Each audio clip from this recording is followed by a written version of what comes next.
Welcome back to the Phil Files Christian Edition. I'm David, and today we're diving into an intriguing part of the Bible.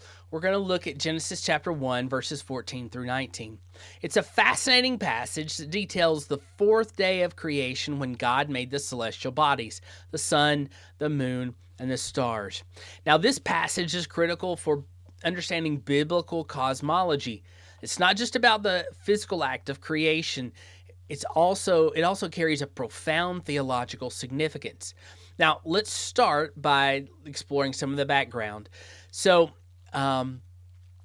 it's traditionally thought that Moses penned Genesis, but some modern scholars, really think that it was a combination or a compilation of various sources, and they may be right. Don't know, but it is traditionally assumed that it was authored by Moses, just as the Pentateuch, the other books of the Pentateuch. Now, the Hebrew terms here, like lights or me'orot, firmament or rakia, and signs, like the Hebrew word is otot, are key.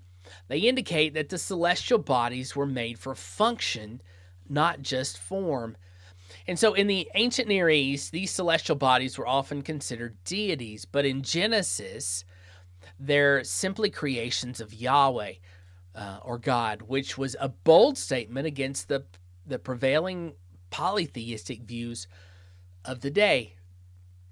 Now, this demytholization was a declaration of God's monotheism, or of monotheism and God's sovereignty.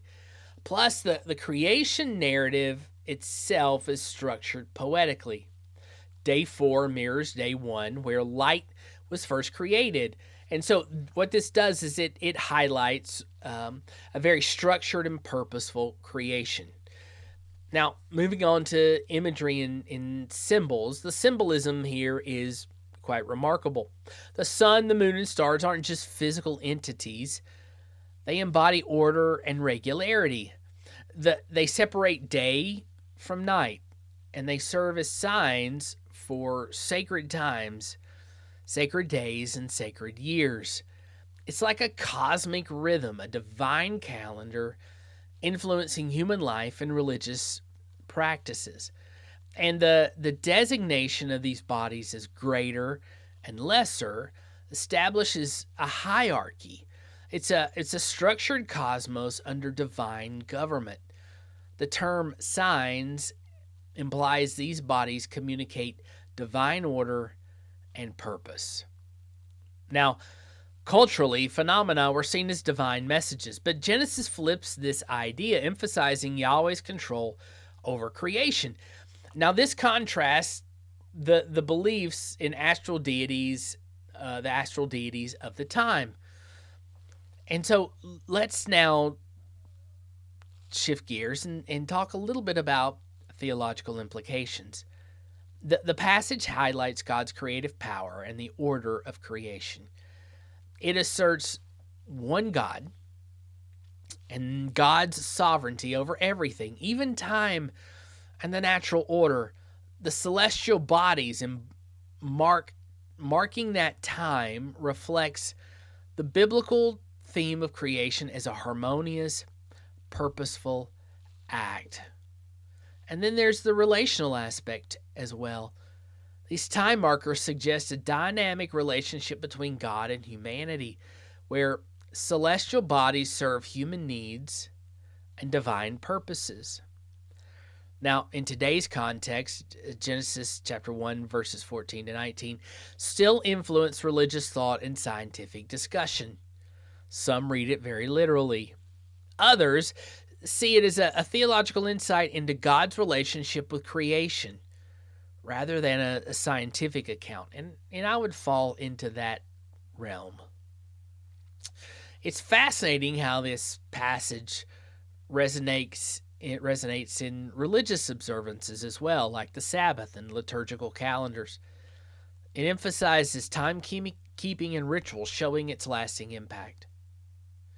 Plus, the portrayal of an ordered creation underlines our responsibility for environmental stewardship, aligning with modern ecological concerns. We don't have to go extreme one way or the other, but we do have to recognize we're all interconnected, and creation is all interconnected.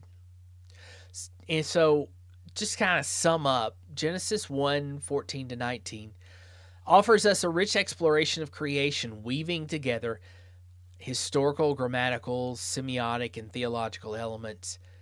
Its relevance is evident in religious belief, cultural practices, and ecological ethics. And so this passage challenges us to reflect on divine order and our role in creation, and in our role in caring for creation. And that fosters a deeper understanding of our relationship with the cosmos. We're just not out here floating on a giant ball. We are interconnected. We have a relationship with all of creation. Thanks for joining us today on the Field Files Christian Edition. I hope you learned something, and I hope to hear you see your comments and to have a discussion with you about it. Until next time, keep pondering those big questions, and have a great day.